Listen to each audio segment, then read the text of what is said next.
We only keep her around because it looks good for the charity photos, babe. Otherwise, she is just dead weight. Honestly, the smell of her old lavender perfume makes me nauseous. It smells like a nursing home." Those words drifted from the kitchen of the expansive, glass-walled penthouse in the Seaport district of Boston, slicing through the ambient jazz music like a serrated knife. They were spoken by Serena, my daughter-in-law, the woman whose hand I had held through 3 false alarms of pregnancy, the woman for whom I had dipped into my retirement savings to buy a vintage lace veil because she wanted to look like royalty. I stood frozen in the hallway, clutching a silver tray of handmade bruschetta I had spent the entire afternoon preparing. The baguette was toasted to perfection, the tomatoes seasoned with basil I grew on my own windowsill. I waited, my breath caught in a painful hitch in my throat, waiting for Preston, my son, to defend me. I waited for him to say that his mother was not dead weight, that I was the reason he was standing in a $3 million apartment in the first place, that the very suit he was wearing was a graduation gift I had worked double shifts to afford. But all I heard was the clinking of ice against Crystal and Preston's low, dismissive chuckle. "Yeah, I know," he said, his voice dripping with a nonchalance that shattered my heart more than Serena's malice ever could. "Just bear with it for a couple more hours. Once the investors leave, we can call her an Uber. She is useful for the sympathetic backstory, the poor widow who sacrificed everything but God. She is exhausting to talk to. She has no idea how the real world works." I did not drop the tray. I did not storm into the kitchen screaming. I did not weep, though the pressure behind my eyes felt like a dam about to burst. Instead, a strange, cold clarity washed over me, numbing the trembling in my hands. It was the feeling of a fever breaking, leaving you weak but lucid. I quietly turned around, walked back to the catering table in the dining room, and set the tray down with precision. I smoothed the fabric of my dress, a navy blue chiffon I had bought specifically for this evening because Preston had told me it was a crucial night for his architectural firm and I needed to look presentable. I walked to the coat closet, retrieved my beige trench coat, and slipped out the service entrance. As the heavy steel door clicked shut behind me, sealing off the warmth, the laughter, the smell of expensive cologne, and the betrayal, I realized that Margaret Sullivan, the doormat, had died in that hallway. That was 2 weeks ago. The notifications started arriving on a Tuesday morning, shattering the quiet routine of my life. It began with a frantic text from Preston, asking why his supplementary credit card, the black card he loved to flash at dinners, had been declined at a business lunch with a potential client. Then came the automated emails from the bank alerting them that the joint investment account, the one I had funded religiously for 15 years, had been closed. Finally, the certified letter from the mortgage lender arrived at their penthouse, the one that would ultimately dismantle the illusion of their perfect life. But to understand the end, you must understand the beginning. My name is Margaret Sullivan. I am 68 years old, a retired head librarian who spent 40 years surrounded by the quiet dignity of books and the smell of old paper. I have been a widow for 20 years, ever since my husband, Thomas, died of pancreatic cancer, leaving me with a mountain of medical bills that eclipsed our savings and a 12-year-old boy named Preston who looked at me with terrified eyes. I raised Preston with a ferocity born of terror. I was terrified he would feel the lack of a father, terrified he would feel poor, terrified he would not have the opportunities his peers had. I worked my library shifts during the day and transcribed medical records at night until my fingers cramped and my vision blurred. I ate toast for dinner so he could have steak. I wore shoes with holes in the soles, filling them with cardboard in the winter, so he could have the latest sneakers to fit in with the popular crowd. I smoothed every path, removed every obstacle, and cushioned every fall. He was a brilliant boy, charming and ambitious, with a smile that could light up a room. He would draw me pictures of skyscrapers on the back of my transcription papers and promise that one day he would build a tower and name it after me. "Mom, you will live on the top floor," he would say, his eyes shining with childhood sincerity. "I will take care of you like a queen. You won't ever have to work again." I believed him. I believed him because I wanted to. Because a mother's love is often a blinding light that hides the sharp edges of reality. Preston grew up. He graduated top of his class from Harvard, a feat paid for by my remortgaging my small, triple-decker house in Dorchester and cashing in my life insurance policy. He became a successful architect, handsome and charismatic, the kind of man who walked into a room and owned it. I was bursting with pride. I thought we had made it. I thought the struggle was over. Then came Serena. She was a public relations specialist, a woman who viewed life through the lens of a curated social media feed. She was beautiful, sharp, and utterly hollow. She was the kind of woman who checked labels before she checked faces. From the moment we met, I felt her disdain. It was not overt at first. It was in the way she glanced at my sensible shoes, the way she interrupted my stories to check her phone, the way she reorganized Preston's life to exclude me. "Oh, Margaret, you wouldn't understand this," she would say with a tight, pitying smile when discussing art or politics. "This is from modern sensibilities. You are from a different, simpler time." Preston changed. It was a slow erosion. He stopped calling on Sundays. He stopped coming by for my Sunday pot roast. He became obsessed with image, with status, with acquiring things to fill a void that seemed to grow wider with every paycheck. When they decided to buy the penthouse in the Seaport District, a property far beyond their actual means, Preston came to me with tears in his eyes. "Mom, we need a guarantor," he had pleaded, holding my hands across my kitchen table, the same table where he used to do his homework. "It is just a formality. My liquidity is tied up in the firm. If you sign, it helps us secure the loan with a better interest rate. You know I would never put you at risk. I am an architect, Mom. I build things that last. Trust me." I signed. I signed because I trusted him. I signed because he was my son, and I still saw the 12-year-old boy who was afraid of the dark. 6 months later, he asked me to open a joint account. "For emergencies, Mom," he said. "I will put money in, you put money in, and if anything happens to either of us, we are covered." It is just smart financial planning. I deposited $2,000 a month into that account, my pension, my Social Security, everything I could spare after my basic bills. I thought I was building a safety net for us, a cushion against the harsh world. I did not check the statements. I did not want to pry. I wanted to be the supportive mother, not the nagging one. I was a fool. The night I walked out of their party, I did not go home to sleep. I drove through the rainy streets of Boston, the windshield wipers keeping time with the pounding of my heart. I arrived at my silent house, walked into my study, and opened the bottom drawer of my desk. I pulled out the file box I had been too afraid to examine for months. I sat under the harsh light of my desk lamp, put on my reading glasses, and went through every document, every bank statement, every contract. The horror came in waves, nausea rising in my throat. The joint account was consistently drained within days of my deposits. The transactions were sickening. $500 for a spa day, $2,000 for a designer handbag, payments for a luxury lease on a Porsche, dinners at restaurants where a salad cost more than my weekly grocery budget. They were living a millionaire's lifestyle funded by my pension, by the money I had saved from decades of shelving books. Then I looked at the mortgage papers for the penthouse. I read the fine print, the legal jargon that most people skim over. I was not just a guarantor. I was a co-signer with full liability. But there was a clause, a small paragraph on page 42 that Preston had clearly never read, but which I, as a librarian who had spent a lifetime organizing details, understood immediately. It was an acceleration clause based on the co-signer's asset security.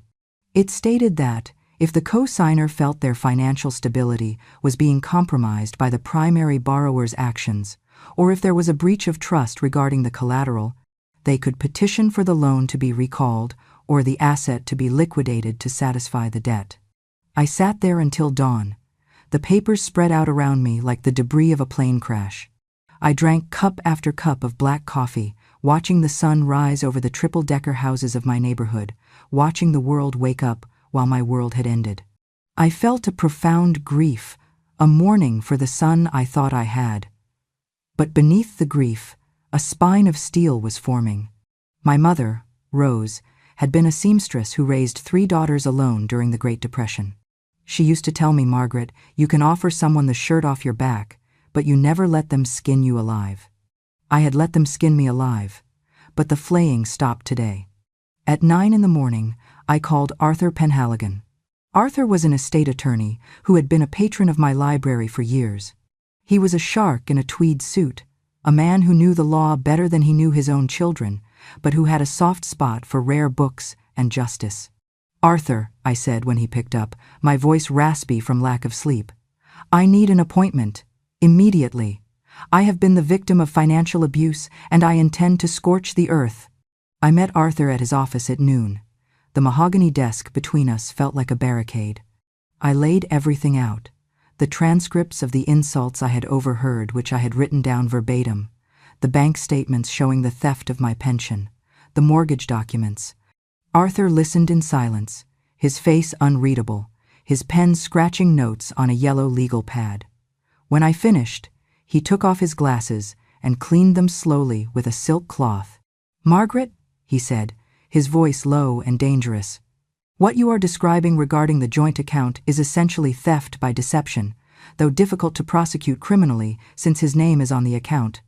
However, the mortgage, that is your weapon. You are the guarantor. We can prove that your financial status is being actively harmed by their spending habits. We can trigger the acceleration clause. The bank will demand full repayment within 30 days. If they cannot pay, foreclosure begins." "Do it," I said. "And the credit cards?" Arthur asked. "Cancel them. Today. Mark them as stolen if you have to." Arthur looked at me with a mixture of respect and concern. "You realize this is a nuclear option, Margaret. This destroys the relationship. There is no coming back from this. If we pull this thread, the entire tapestry of his life unravels. His credit will be ruined. His reputation will be tarnished." I looked out the window at the bustling street below, watching people rush to meetings, oblivious to the war starting in this office. I thought of Preston's chuckle. I thought of Serena calling me dead weight.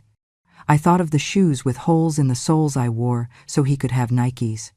The relationship was destroyed when they decided I was nothing more than a wallet with a pulse, I replied, meeting Arthur's gaze. "I am just signing the death certificate." We initiated the process. I went to the bank that afternoon. I withdrew the remaining balance in the joint account, a pitiful $400 out of the tens of thousands I had deposited over the years. I closed the account. I canceled the credit cards linked to my credit line. Then, Arthur sent the formal notification to the mortgage lender invoking the security clause. For 3 days, there was silence. It was the calm before the hurricane. I spent those days cleaning my house, scrubbing floors until my knees ached, organizing bookshelves by the Dewey Decimal System, keeping my hands busy so my mind wouldn't scream. I knew the blowback was coming. I prepared myself like a soldier in a trench. It arrived on a Friday evening. My phone began to ring. It was Preston. I let it go to voicemail. He called again, and again. Then the texts started flooding in, vibrating the table every few seconds. "Mom, what is going on?" The card was declined. "Mom," the bank called. "They are talking about recalling the loan. Call me. Margaret, this isn't funny. Pick up the phone." "What the hell are you doing?" I sat in my armchair, sipping chamomile tea, watching the screen light up. It was fascinating, in a morbid way, to watch their arrogance turn into panic. Finally, after the 20th call, I answered. "Hello, Preston," I said, my voice steady. "Mom, are you insane?" he was screaming. I had never heard him scream at me before. The bank sent a notice demanding full payment of the mortgage, $2.5 million. They say the guarantor has invoked a security clause. What did you do? I took a sip of tea, feeling the warmth spread through my chest. I protected myself, Preston. I removed my financial support. Protected yourself? You are ruining us. We have a gala next week. We have investors coming. If the bank freezes our assets, we are done. Why are you doing this? Because I am dead weight, Preston, I said softly. The silence on the other end was absolute. The line crackled. I could hear his breathing, ragged and fast. You heard that? He whispered. I heard everything. I heard Serena call me nauseating. I heard you laugh. I heard you agree that I was only useful for the charity photos. I heard you say I smell like a nursing home. Mom, listen, it was just talk. We were stressed. Serena didn't mean it. She had a migraine. Stop, I commanded. My voice was not loud, but it had the authority of 40 years of maintaining order in a library. Do not lie to me. Not anymore. You utilized me. You drained my savings. You used my credit to fund a lifestyle you cannot afford, all while treating me with contempt behind my back. The bank account I opened for emergencies? You treated it like a piggy bank for your vanity. That money was for us. For the family. I am not your family, Preston. I am your sponsor, and the sponsorship has ended. Mom, please, you have to undo this. We can't refinance. My credit is leveraged to the hilt. If you pull your guarantee, we lose the penthouse. We lose everything.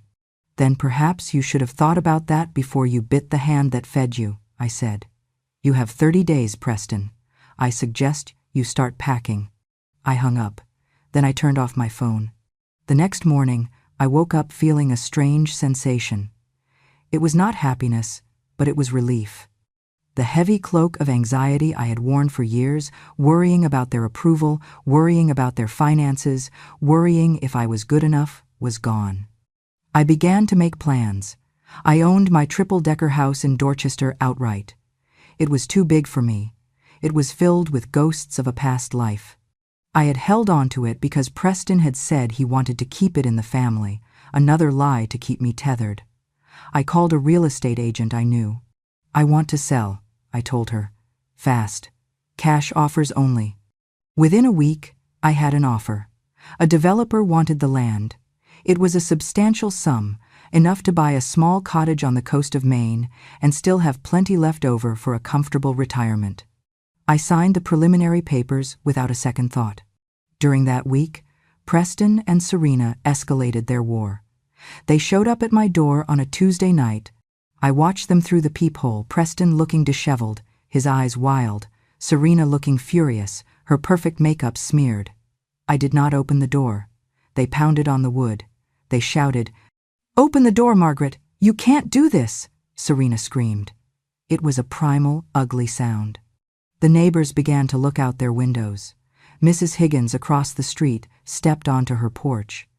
I felt a flush of shame, but then I remembered the dead weight comment, and the shame turned to resolve. I called the police. "Yes, I would like to report trespassers," I told the dispatcher calmly. "No, I do not know them. They are strangers to me." Watching the police escort my son off my porch was the hardest thing I have ever done. Seeing him put into the back of a squad car, even just to be driven away, broke something inside me that can never be fixed. I cried for an hour afterwards, curling into a ball on the hallway floor, clutching a photo of him as a baby. But I did not call him back. I did not bail him out of his own mess. Then came the lawsuit. Arthur called me, his voice tight. "They are suing you, Margaret, for malicious interference and breach of verbal contract. They are claiming you promised to support them indefinitely." "Let them sue," I said, feeling the cold anger return.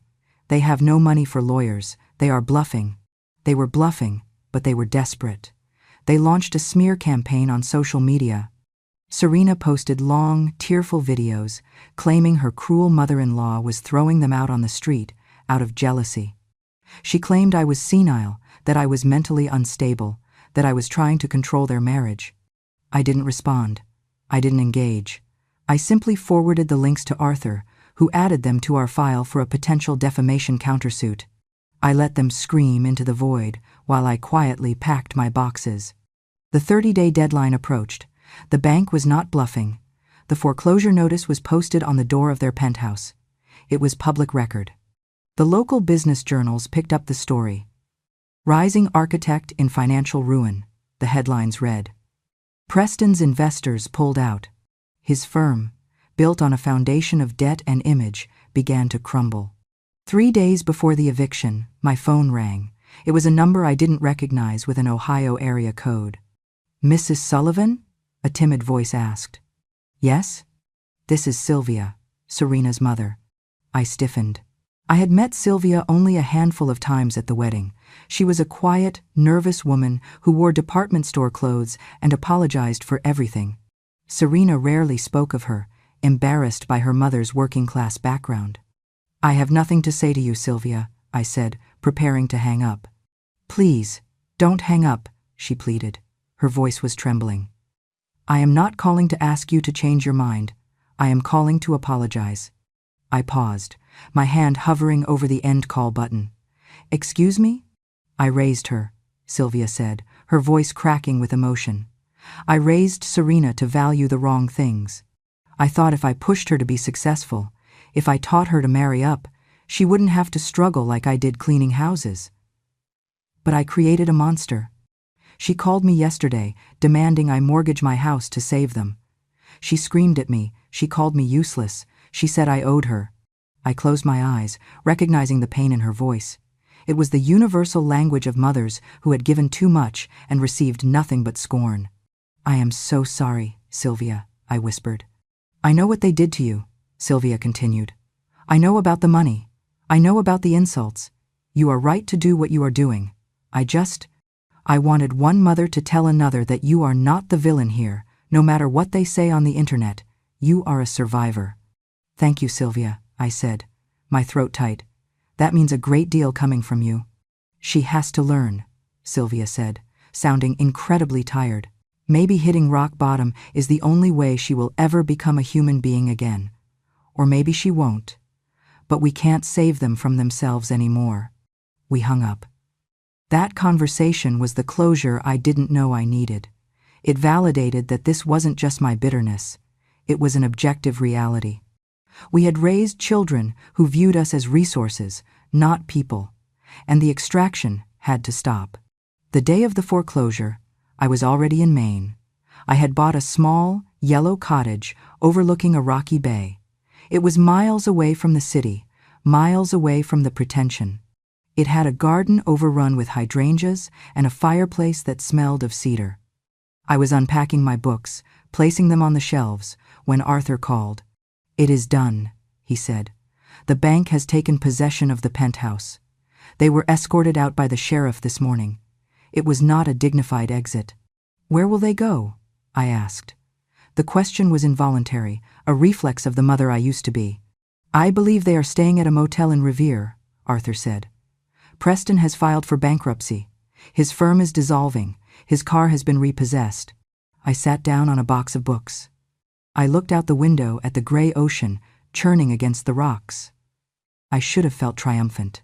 I had won. But I didn't feel like a winner. I felt like a survivor of a war I never wanted to fight. Thank you, Arthur, I said. Margaret, he added gently, you saved your life. Remember that. If you had stayed, they would have drained you until you were destitute. You would have ended up in a state-run facility while they drank champagne. You chose survival. I chose dignity, I corrected him. The months passed. The silence from Boston was absolute. I changed my number. I settled into the rhythm of the tides. I joined a local book club. I volunteered at the town library, reading to children. I began to heal. The nightmares where I heard Preston's laughter stopped. I started to sleep through the night without medication. I started to taste my food again. Winter came, turning the ocean into a frothing cauldron of white foam. I sat by my fire, knitting a scarf, finally at peace. I was no longer waiting for the phone to ring. I was no longer waiting for approval. One afternoon in December, a battered, rusted sedan pulled into my driveway. I watched from the window. Preston got out. He looked 10 years older. He was thinner, his face gaunt. He was wearing work boots, jeans with paint stains, and a heavy coat that looked worn at the elbows. He walked to the door and knocked. I opened it. I did not invite him in. I stood in the doorway, blocking the warmth of my home. Hello, Mom, he said. His voice was hoarse. Hello, Preston. He looked past me, into the cozy living room. It looks nice. It is. I wanted to see you. Why? He shifted his weight, looking uncomfortable. We are living in a basement apartment in Quincy. I'm working for a construction crew. Framing houses. It's hard work. My hands are blistered. I nodded, looking at his hands. They were rough, calloused. Honest work usually is. Serena left me, he said. His voice broke. About a month after the eviction, she said she didn't sign up for poverty. She's dating a hedge fund manager in New York now. She didn't even say goodbye. She just left a note. I felt a flicker of pity, but I stomped it out before it could grow into enabling behavior. I am sorry to hear that, Preston, but I am not surprised. Mom, he looked at me, his eyes filling with tears. I messed up. I know I messed up. I lost everything. I lost the firm. I lost the apartment. I lost my wife. You lost things, Preston, I said firmly. You lost objects. You lost an image. But you lost me a long time ago. Can you forgive me? He asked. He looked like the little boy who used to scrape his knees, waiting for me to kiss it better. I looked at him, really looked at him. I saw the arrogance stripped away, leaving a frightened, humbled man. Forgiveness is a process, Preston, I said. It is not a switch I can flip. You utilized me. You dehumanized me. You broke my heart to buy things. You let your wife treat me like garbage because it was convenient for you. I can pay you back. I will pay you back every cent. It might take years, but I will do it. I don't want your money, I said. I have enough. What I want is for you to understand why I did it. I do, he whispered. I really do. You were teaching me a lesson. No, Preston. I wasn't teaching you a lesson. I was saving myself. There is a difference. I sighed. The cold wind was biting at my face. I cannot fix your life, Preston. I won't. You have to build it yourself, brick by brick, just like you used to draw. But this time, you have to build it on a foundation of your own sweat, not my sacrifice. You have to know the value of $1 because you earned it, not because you stole it. Can I come in for a coffee? Just for a minute? It's cold out here? I hesitated. The old Margaret would have thrown the door wide open, made him a sandwich, given him a check, and smoothed his hair. But the new Margaret, the one forged in the fire of betrayal, knew better. Boundaries were not walls to keep people out. They were the structure that kept the house standing. If I let him in now, if I softened now, he would learn nothing. He would think that all he had to do was show up looking sad to get back in. Not today, I said gently. I am not ready for that. And frankly, neither are you. You didn't come here just to see me. You came to see if the safety net was still there. It isn't. He looked down at his boots. He nodded slowly. Okay, Mom. He turned to leave. He walked down the path, his shoulders hunched against the wind. Preston, I called out. He turned back, hope flaring in his eyes. Work hard, I said. Be a man you can actually respect. Be a man who defends the people who love him. That is the only way you will ever be happy. He stood there for a moment, the gray sky swirling above him. Thank you, Mom, he said. And for the first time in years, it sounded sincere. I watched him drive away until his car disappeared around the bend of the coastal road. I closed the door and locked it. I went back to my fireplace and picked up my knitting. I sat in the quiet warmth of the home I had saved for myself. I thought about the price of admission to this peace. It had cost me my relationship with my son. It had cost me the illusion of the perfect family. It was a high price, a terrible price. But as I looked around at my books, at the firelight dancing on the walls, at the life I had reclaimed from the ashes of their greed, I knew the truth. Dignity is expensive. It costs you friends. It costs you family. It costs you the comfort of the lie. But looking in the mirror and seeing a woman who respects herself, that is priceless. I poured myself a cup of tea, opened my book, and for the first time in my life, I began to read the story of my own future, a story where I was the protagonist, not the prop. And it was a beautiful story.